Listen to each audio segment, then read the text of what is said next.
우리 교회가 창립 70주년을 맞이하면서 지난 역사를 기억하고 또 미래를 품을 비전을 담아서 은혜로 채운 70년, 감사로 나아갈 100년이라는 목회 표어를 정했습니다. 여러분 그렇잖아요. 하루의 일과를 잘 보내고 저녁 잠자리에 누워서 하루 이렇게 돌아보면 오늘 하나님 은혜로 살았다, 이렇게 고백하는 날이 참 많습니다.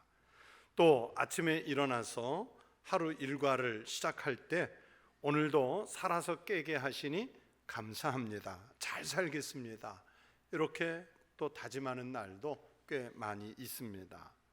그렇다면 지난 세월을 잘 살고 버텨온 것은 하나님 은혜이고, 앞으로 비전을 성취해갈 수십 년의 미래도 아직 오지 않았어도 벌써 감사입니다.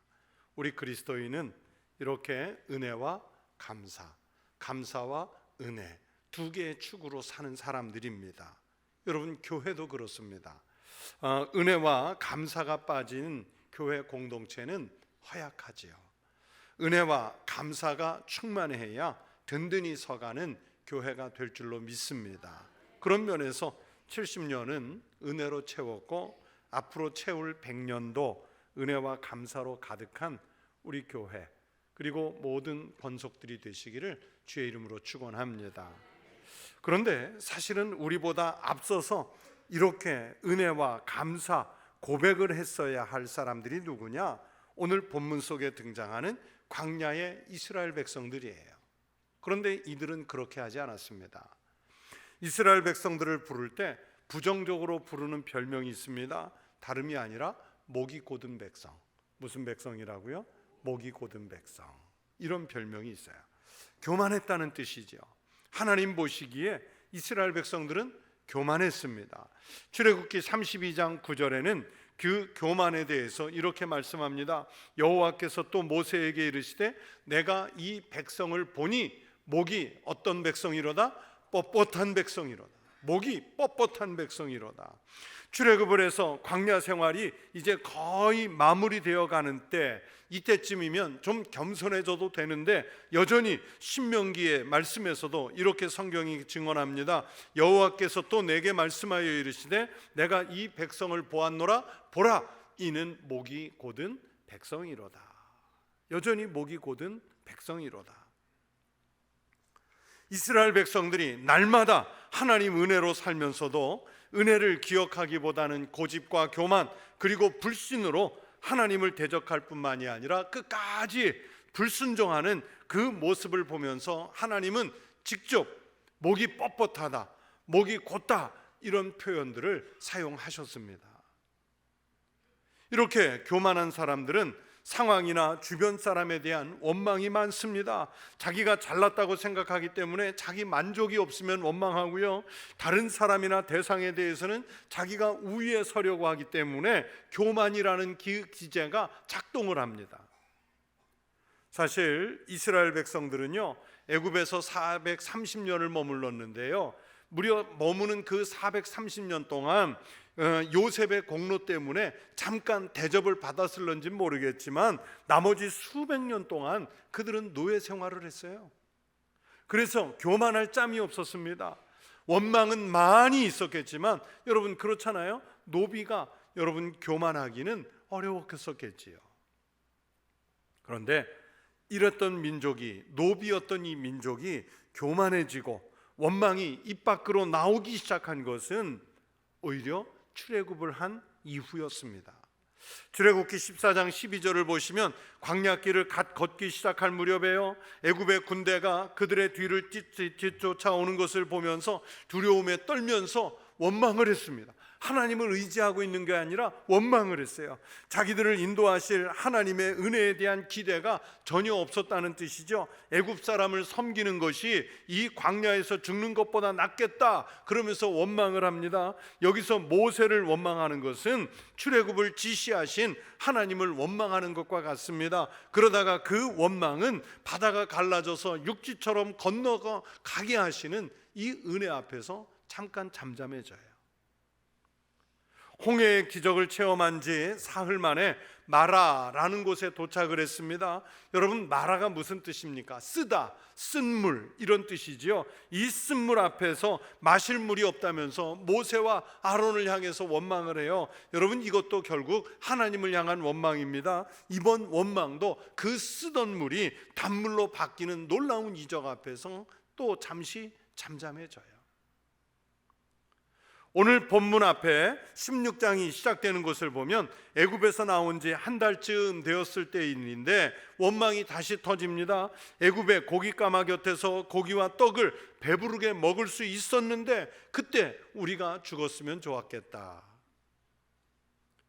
이 말은 진짜 죽었으면 좋겠다는 의미보다는 고기가 먹고 싶다는 의미의 표현이지요.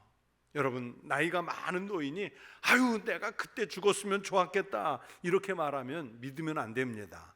더 살고 싶다는 마음을 그렇게 표현하는 거예요. 고기를 먹고 싶어서 했던 그 원망도 하나님이 내려주시는 만나와 메추라기라는 그 기적 앞에서 또 잠시 잠잠해져요. 다시 오늘 본문의 뒷장 출애굽기 17장을 보시면 이번에는 르비딤이라는 광야에 도착을 했는데 그곳에서 마실 물이 없다면서 원망을 쏟아내죠. 하나님은 모세에게 명령하셔서 반석을 치게 하셨고 그 반석에서 생수가 나와 터지게 해서 마시게 하셨습니다. 그래서 이번 원망도 해결이 됐어요. 그런데 이런 원망들이 계속되는 것에 대해서 민수기 11장 1절에서 이렇게 말씀합니다. 여호와께서 들으시기에 백성이 악한 말로 원망하며 여호와께서 들으시고 진노하사 여호와의 불을 그들 중에 붙여서 진영 끝을 사르게 하시매.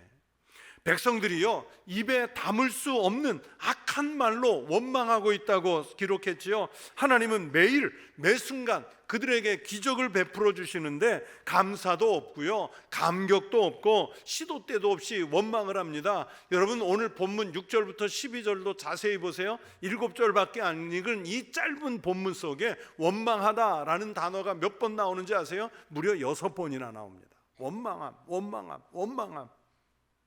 그냥 길을 가다가 원망하고요 광야에서 원망하고 신명기 1장 27절을 보면 장막 안에서 즉 집 안에 있을 때도 원망을 합니다. 아주 집요하게 원망을 하던 사람들이 바로 이스라엘 백성들이었어요. 한마디로 지금 본문 속의 이스라엘 백성들은 원망하는 사람들이었습니다. 제가 위에서 몇 가지 원망하는 예를 들었었는데 이것보다 훨씬 더 많은 원망이 성경 속에 등장을 합니다. 이 사람들이 이렇게 많이 원망하는 모습을 보면 야, 이건 해도 진짜 너무한다. 이건 너무하다. 그런 생각이 들어요. 보세요. 매일 구름 기둥과 불 기둥을 펼쳐서 길을 헤매지 않도록 인도하시죠. 매일 만나를 내려서 또는 고기를 내려서 일용할 양식을 먹게 하십니다. 목이 마르다 하면 쓴 물이 단물이 되게 하시고 물이 없는 바위를 쳐서 물이 솟아나게 하십니다. 아말렉과 같은 강적들과 전투를 벌일 때는 해가 중천에 떠올라 머물게 하셔서 그 전투에서 이기게 하십니다. 단 하루도 기적이 없이는 살 수 없는 땅에서 이 광야길에서 매일매일 기적을 체험하게 하셨어요. 광야라고 하는 찬양의 가사대로 주님 손 놓고는 단 하루도 살 수 없는 그곳 광야, 그 광야에서 살아가시게 한 것 자체가 여러분 기적의 연속이지요. 그런데 이 많은 기적 중에 한 서너 가지만 체험했어도요 주님을 향해 함부로 원망하지 못할 거예요. 그런데 그들은 상황이 나빠지면, 적이 공격해 오면, 자기들 이익에 손상이 가면 그때 주저없이 그냥 마음에 담아두었던 원망들을 토해내요. 막 원망을 쏟아내요. 그런데 여러분, 오늘 이 본문 말씀을 보면서 이런 모습이, 원망하는 모습이 이스라엘 백성들만의 모습일까요? 오늘 우리들의 자화상이라고 생각하지는 않으십니까? 사건이 있을 때마다, 길이 가로막힐 때마다 원망을 터뜨리는 저들의 모습이 오늘 나의 모습, 우리의 모습과 같습니다. 우리들도 저 사람들처럼 우리 가슴 속에 원망의 폭탄 몇 개씩은 품고 살아가고 있지 않습니까? 여러분, 우리 마음속에 왜 원망이 차 있습니까? 교회 다닌다고 하시면서도 왜 원망을 안고 산다고 생각하십니까? 우리 마음속에 자리 잡은 그 원망의 원인이 무엇이라고 생각하십니까? 몇 가지가 있는데, 첫째는 불신 때문입니다. 불신앙, 하나님에 대한 불신이 있기 때문이에요. 여러분, 원망과 교만은 불신의 결과입니다. 이스라엘 백성들의 여정을 보세요. 나 죽는다, 나 정말 죽는다 원망하면 하나님이 살 길을 열어주세요. 물이 쓰다고 하면 단물로 바꾸어 주세요. 배고프다고 하면 먹을 것을 내려주세요. 술을 셀 수 없을 정도로 기적을 보고 응답을 체험하지 않습니까? 그런데도 원망을 해요. 왜 그랬을까요? 한마디로 하나님을 믿는 믿음이 절대적으로 부족했기 때문에 그렇습니다. 원망이 무엇입니까? 수근수근 되면서 불평한다는 뜻이죠. 저들이 최소한의 믿음만 가지고 있어도, 신약의 표현대로 예수님 말씀대로 겨자씨만한 믿음만 있었어도 그렇게 하지 못했어요. 하나님을 향한 이 최소한의 믿음만 있어도 하나님이 이끄심을 믿기에 저들은 원망하지 못합니다. 하나님을 믿는 백성은 그런 거예요. 여러분의 심령 속에서 원망과 불평, 교만의 싹이 올라올 때마다 믿음을 점검하십시오. 내가 진실로 정말 하나님을 잘 믿고 있는가? 그렇게 점검하십시오. 교회를 향해서도, 여러분의 가정을 향해서도 좀 원망이나 불평이 일어나면 가장 먼저 점검을 하십시오. 무엇을? 여러분의 믿음을. 내가 하나님을 잘 믿고 있는가? 그 믿음을 점검하시기 바랍니다. 둘째, 원망을 하는 이유는 미련하기 때문이에요. 지혜로운 사람 원망 안 해요. 미련해서 원망을 한대요. 잠언 19장 3절에서 이렇게 말씀하십니다. 사람이 미련함으로 자기 길을 굽게 하고 마음으로 여호와를 원망하느니라. 여호와를 누가 원망해요? 미련한 사람이. 미련한 사람은요, 잘못은 자기가 하고, 이렇게 잘못은 자기가 하고 이렇게 표현하면 잘 안 느껴질 거예요. 잘못은 지가 해놓고,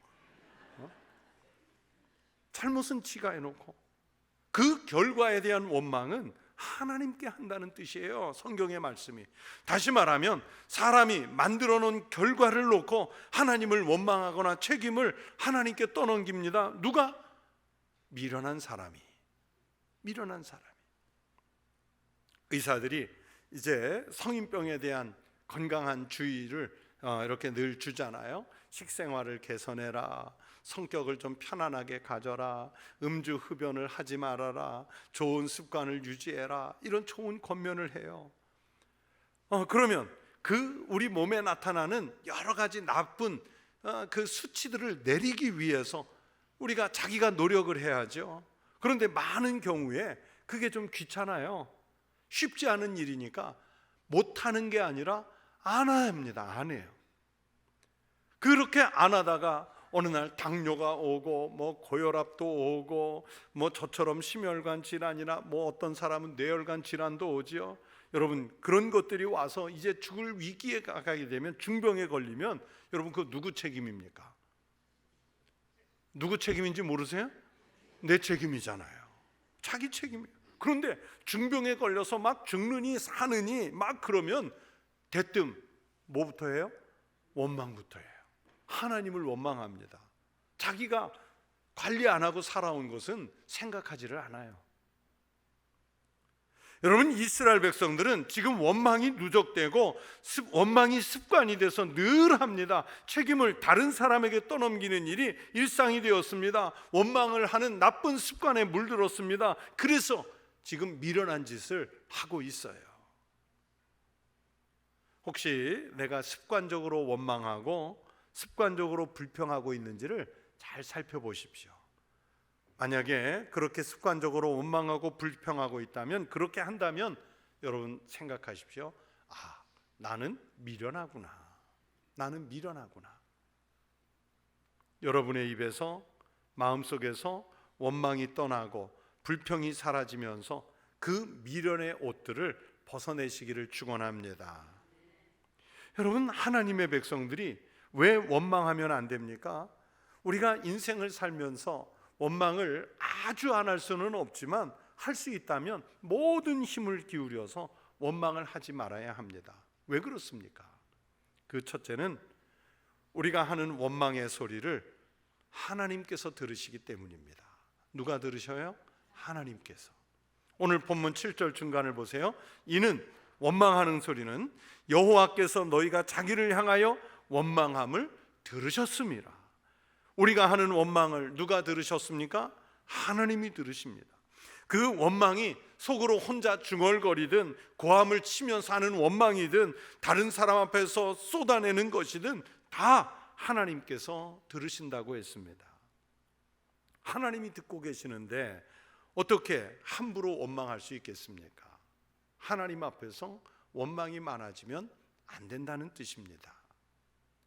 둘째, 사람을 향해서 하는 원망도 결국에는 하나님을 향한 원망이 될 수 있기 때문에 원망하면 안 됩니다. 이스라엘 백성들이 광야에서 원망의 대상으로 삼은 경우는요, 모세와 아론인 경우가 참 많지요. 오늘 본문 8절 끝부분에서 말씀하십니다. 너희의 원망은 우리를 향하여 함이 아니요 여호와를 향하여 함이로다. 여러분, 이스라엘 백성들은 눈에 보이지 않는 하나님보다 당장 눈에 보이는 그 모세라는 존재가 원망의 대상이었어요. 홍해가 앞을 가로막았을 때도 모세를 원망하고요, 물이 써서 마시지 못할 때도 모세를 원망하고, 고기가 먹고 싶어도 모세를 원망하고, 아말렉과 같은 나라와 전쟁을 앞두고도 모세를 원망합니다. 왜 그렇게 모세를 원망했을까요? 모세가 자기들을 애굽에서 이끌어내서 고생시키고 있다고 생각하기 때문입니다. 지금 자기네들이 노예 생활을 하고 죽음의 땅에 살고 있는데 그들을 이끌어내서 주인된 땅으로, 그들을 이끌어내서 생명의 땅으로, 그들을 이끌어내서 젖과 꿀이 흐르는 땅으로 가는 그 여정인데도 그 고생이라고 생각해서 그렇게 늘 모세를 원망을 해요. 그런데 모세를 향한 그 원망이 결국에는 하나님을 향한 원망이라고 오늘 본문이 말씀하시잖아요. 우리도 마찬가지예요. 사람을 향해서 하는 원망 중에 상당 부분은 하나님을 향한 원망입니다. 다만 눈에 보이는 사람을 끌어들였어요. 자기도 모르게 끌어들였어요. 이사야 64장에 유명한 토기장이의 비유가 나옵니다. 우리는 진흙이요 주는 토기장이시니 우리를 다 주의 손으로 지으신 것이라. 여러분, 진흙 한 덩어리가 토기장이를 향해서 나를 왜 이렇게 접시로 만들었냐고, 나를 왜 병으로 만들었냐고 그러면서 자기 용도를 불만할 수 있어요? 없습니다. 모세는 하나님이 부른 사람입니다. 하나님의 뜻에 순종하여 평생을 바친 사람입니다. 그런 사람에게 한 원망이 하나님을 향한 원망이 되고 있어요. 여러분, 여러분의 원망거리 상당 부분에는 하나님을 향한 도전이 있을 수 있습니다. 내가 하나님을 향해 원망하고 하나님을 향해 도전하고 있는 것은 아닌지, 내가 원망의 마음이 일어날 때마다 한번 여러분의 원망을 살펴보십시오. 세 번째, 왜 우리가 원망하면 안 되냐? 원망하면 멸망할 수 있기 때문입니다. 사도 바울이 출애굽 역사를 가지고 설명을 하다가 고린도전서 10장 10절에서 이렇게 말씀하는 내용이 있어요.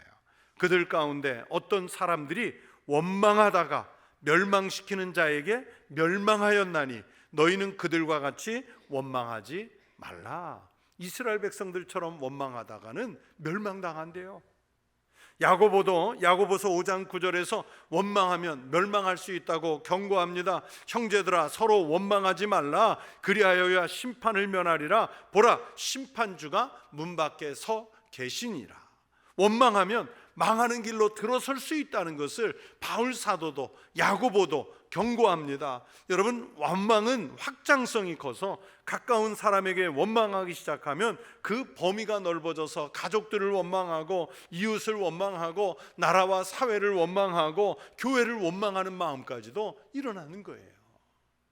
한 가지 원망을 시작하면 그게 10가지가 되고, 10가지 원망하면 100가지가 되고, 100가지 원망이 쌓이고 쌓여서 1000가지, 10,000가지 원망이 일어납니다. 결국 그렇게 되다가 내려지는 결론이 뭐냐? 멸망당하는 거예요. 민수기를 보시면 실제로 원망하는 사람들이 모여있던 진영을 하나님께서 치셔서 멸망시키시죠. 나를 원망하는 이 악한 회중에게 내가 어느 때까지 참으랴. 이스라엘 자손이 나를 향하여 원망하는 바 그 원망하는 말을 내가 들었도다. 원망을 일삼던 고라와 그 자손들을 한꺼번에 징계하시는데 땅이 지진나서 갈라져 그곳에 그냥 수백 명을 함몰시켜서 덮어버리시잖아요. 민수기 21장에는 원망하던 사람들이 불뱀에 물려서 죽는 재앙이 일어났습니다. 고난을 겪고 있던 욥이 원망에 대해 이렇게 말씀해요. 오늘도 내게 반항하는 마음과 근심이 있나니 내가 받는 재앙이 탄식보다 무거움이라. 이 욥의 말씀에서 반항하는 마음과 근심은 지금 원망하고 있다는 뜻이에요. 그런데 내가 한 원망보다 재앙이 훨씬 더 크답니다. 원망할 때마다 이 사실을 떠올리셔야 돼요. 이 원망을 하다가 내가 망하겠다, 이렇게 원망하다가는 다른 사람이 아니라 내가 죽겠다, 그렇게 생각하면 원망 함부로 내뱉을 수 없어요. 원망이 무섭습니다. 여러분, 원망을 죽이십시오. 하나님께서 듣고 계십니다. 성도 여러분, 우리가 원망을 아주 없앨 수는 없지만 그래도 가능하면 원망을 많이 하는 사람과는 교제를 좀 멀리 하십시오. 만나면 원망 쏟아내는 사람과는 좀 멀리 하십시오. 이 원망과 불평은요, 전염성이 강해서 다른 사람들에게 쉽게 오염시킵니다. 이 원망의 늪에 더 깊이 빠지기 전에 원망의 전염병에서 멀어지십시오. 그리고 대신에 오늘 내게 주신 삶에 대해서 만족하고 감사하는 태도를 가지시기 바랍니다. 자족할 수 있는 마음, 은혜에 감사하는 신앙이어야 발전할 수 있고 삶의 질이 향상될 수 있습니다. 이 원망을 피하려면 주신 은혜에는 감사하고 자족할 수 있는 그런 신앙이 있으셔야 합니다. 어떤 일에든지 자기 책임을 인정하십시오. 원망하는 사람들의 공통점이 뭐냐? 나는 잘못한 것이 없는데 누구 때문에 이렇게 됐다, 어떤 상황이 그렇게 만들었다면서 남의 탓, 환경 탓, 상황 탓을 합니다. 오늘 이 삶의 자리는 내가 만들어 온 결과입니다. 그래서 원망하기 전에 자기 책임을 인정해야 그 원망이 사라질 수 있습니다. 그리고 기도하십시오. 내 마음과 삶, 우리의 역사 속에 주님이 임재해 주시라고, 그리고 원망과 시비, 질투와 분쟁, 다툼과 증오들을 없애 주시라고 주님께 매달려 기도하시는 우리 성도들이 되시기를 축원합니다. 여러분, 지금 우리가 사순절 넷째 주일을 맞이했습니다. 우리 예수님은 십자가를 지시고 그 십자가에서 우리의 원망과 불평, 죄악들을 다 감당해 주신 줄로 믿습니다. 여러분, 우리 예수님은 십자가를 지시면서도 원망하지 않으셨어요. 마지막 겟세마네 동산에서 기도하실 때 십자가를 피하고 싶은 마음이 있으셨어요. 아버지여, 이 잔을 내게서 옮기시옵소서. 그러나 나의 원대로 하지 마시고 아버지의 뜻대로 하시라고 기도하셨는데, 그 아버지의 뜻이 예수님이 피하고 싶은 십자가의 뜻이 아니라 예수 그리스도께서 십자가를 지기를 원하시는 그 뜻이었잖아요. 피할 길을 달라고 기도하셨지만 나의 원대로가 아니라 아버지의 원대로 하시라고 그랬고, 아버지께서 뜻대로 하시니까 그 십자가의 길에 순종하셨잖아요. 십자가 앞에서 원망하기보다는 순종을 택하신 예수님을 기억하는 절기로 삼으시기를 바랍니다. 그래서 그 주님의 순종을 기억해서 원망이 없는 삶을 사시기를, 오히려 은혜의 감사와 만족이 있는 삶을 살아가시기를 우리 주의 이름으로 축원합니다. 기도하겠습니다. 하나님 아버지, 온갖 기적과 은혜와 사랑을 체험하면서도 광야에서 오직 원망하기만을, 그래서 그 원망 때문에 목이 뻣뻣하고 고든 백성이 되기를 자처했던 이스라엘 백성들의 모습을 봅니다. 하나님, 우리는 그런 삶에 함몰되지 않게 하시고 이 사순절 절기를 보내며 오히려 십자가를 피하기 원했으나 아버지의 뜻대로 순종하여 그 십자가 지기를 마다하지 않고 그 십자가 지고 골고다 언덕으로 오르신 오히려 우리 주님을 먼저 생각하게 하여 주시옵소서. 우리가 살아가는 모든 삶의 현장에서 원망을 토해내기보다는 감사와 은혜를 오히려 주님께 올려드리고 다른 이들에게도 은혜와 감사를 확산시킬 수 있는 믿음의 삶을 살아가게 하여 주시옵소서. 예수님 이름으로 기도하옵나이다. 아멘.